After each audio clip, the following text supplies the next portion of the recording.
Осындай хит шақыруды жасайтын боламыз. Нейросеттің көмегімен сабақты соңына дейін қараңыз. Нейросеттің көмегімен салған суретімізді шақыруға пайдаланатын боламыз. Ол шақыруды нөлден бастап жасайтын боламыз. Ол үшін біз PicsArtқа кіреміз. Сол жерде біз пустой фон, яғни PNG форматтағы фон алатын боламыз. Және де форма дегенге кіреміз. Фонымыздың форматын 9:16 сторис формат етіп жасап аламыз. Формадағы осы форманы өзімізге алатын боламыз. Осы формаға цвет деген үстін басып, түсін өзгертеміз. Және де түсін өзімізге ұнайтындай, сіздер қалағаныңыздағыдай етіп жасасаңыздар болады. Мен бұл жерде жай ғана сіздерге үйрету үшін жасап жатырмын. Және де менде алдын ала алынып қойған оюлар бар. Ол оюды қайдан алу керектігін сіздер жақсы білесіздер. PNG форматта алып, Canvaдан или болмаса PicsArt'тан алып, дайындап қойсаңыздар болады. Осылай мен сияқты өздеріңізге ұнайтындай етіп. Үстіне осылай қойып, оны копия жасап аламыз. 3 копия қылып жасап аламыз. Және де копия жасап болған екен, оны өзіміздің қалағандағыдай етіп, орнатып алатын боламыз. Мысалы, әдемі қылып осылай орнатып аламыз. Үшеуі бірдей болу керек, және де әдемі болып тұру керек. Осылай бұны жанға қаратып қойсаңыз да болады, или болмаса полностью осындай оюмен жасап шықсаңыздар болады шақыруларыңызды. Сіздердің өздеріңіздің қалауыңыз бойынша осылай орнатып алатын боламыз.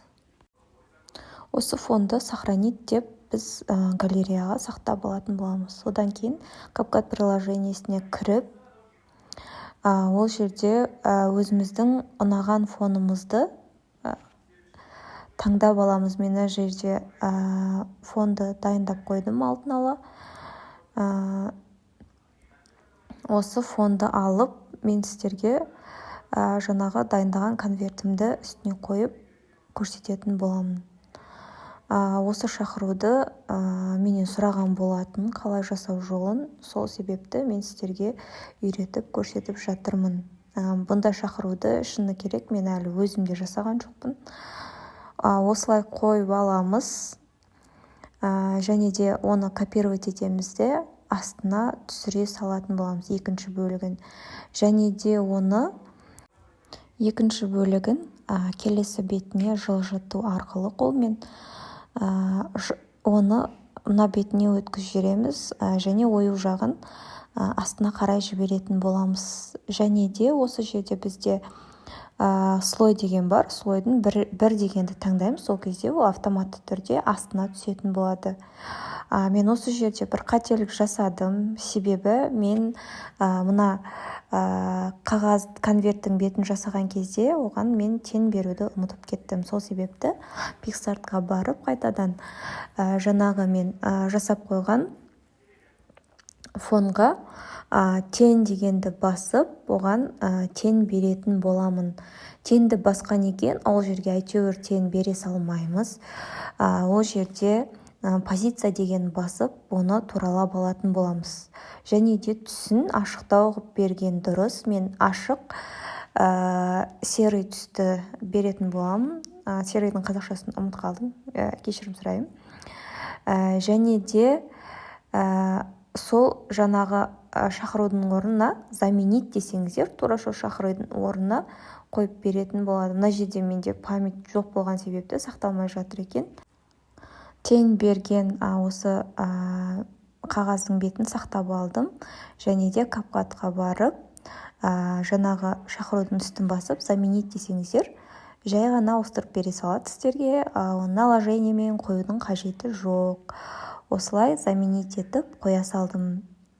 Осындай көп функцияларды білсеңіздер, сіздердің жұмыстарыңыз әлде қайда оңай және тез болатын болады. Ең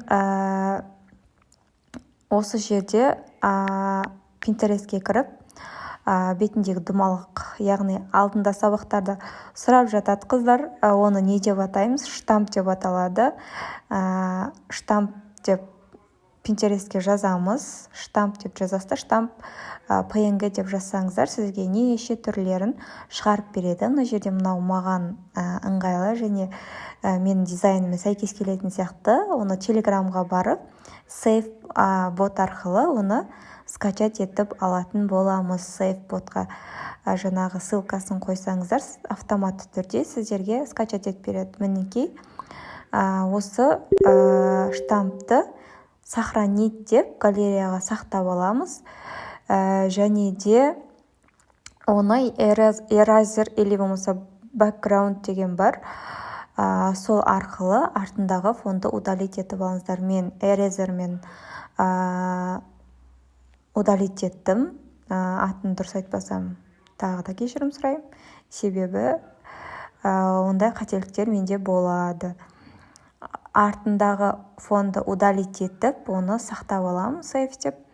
Және де оны CapCut'қа барып, фото деген үстін басып, жаңағы видеома наложение арқылы қоятын боламын. Наложение деген үстін басып, жаңағы штампты осының үстіне сохранить етіп аламыз. Мінекей, ол астында көрінбей қалды. Жаңағыдай слой дегенді басасыздар да, бірді бассаңыздар, ол үстіне шығады. Міне көрдіңіздер ме? Осылай өздеріңізге ыңғайлы етіп қойып, осылай жасап аласыздар.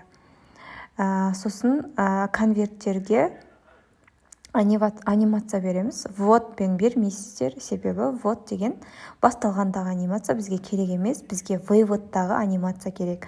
Скольжение вправо или влево дегенді басасыздар. Қалай скольжение деген ашып, өздеріңізге ыңғайлысын таңдап басасыздар. Қыздар, в общем, алдыңғы сабақта мен сіздерге досконально түсіндірген болатынмын. Осы конверт сабағында анимацияны ашсаңыздар, өздеріңізге ақ түсінікті болады. Осылай ең қызығы енді бізде нейросетпен жасалынатын фото қызық болып тұр. Нейросетте бізге Telegram керек болады. Телеграмға кіріп, біз капилот деп жазамыз.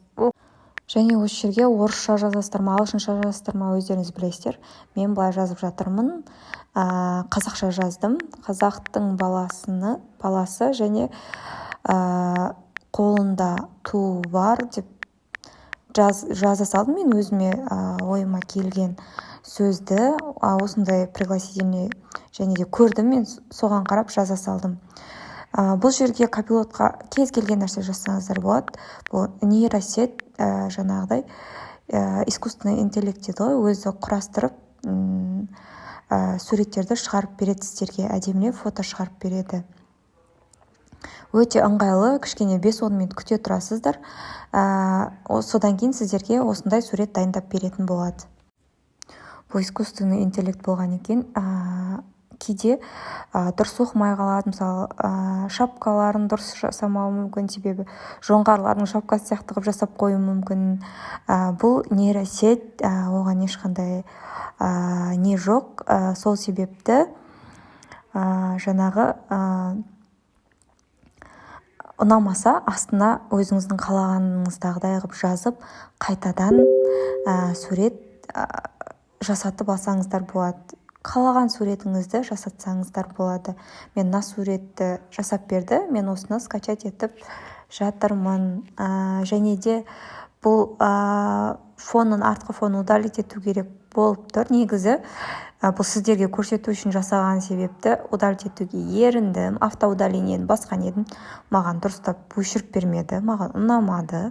Сол себепті мен хромакейге кірдім де ақ фонды удалить ете салдым. Негізі ол жерде әдемі ғып удалить етпеді. Себебі мен бұл жерде Eraser немесе backgroundқа барып оны удалить етуге ерініп тұрмын. Сіздер бұл жұмысты сататын болған екен удалить еткендеріңіз дұрыс болады.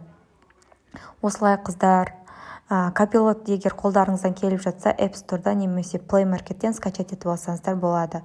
Мына баланы орналастырамыз және слойды басып, бірге басамыз, сол кезде ол астында қалып кетеді. Және де конвертті ашқанда бұл бала әдемі шығу үшін анимация қойсаңыздар да, қоймасаңыздар да өздеріңіз білесіздер. Мен мына жерге қоя салдым анимацияны.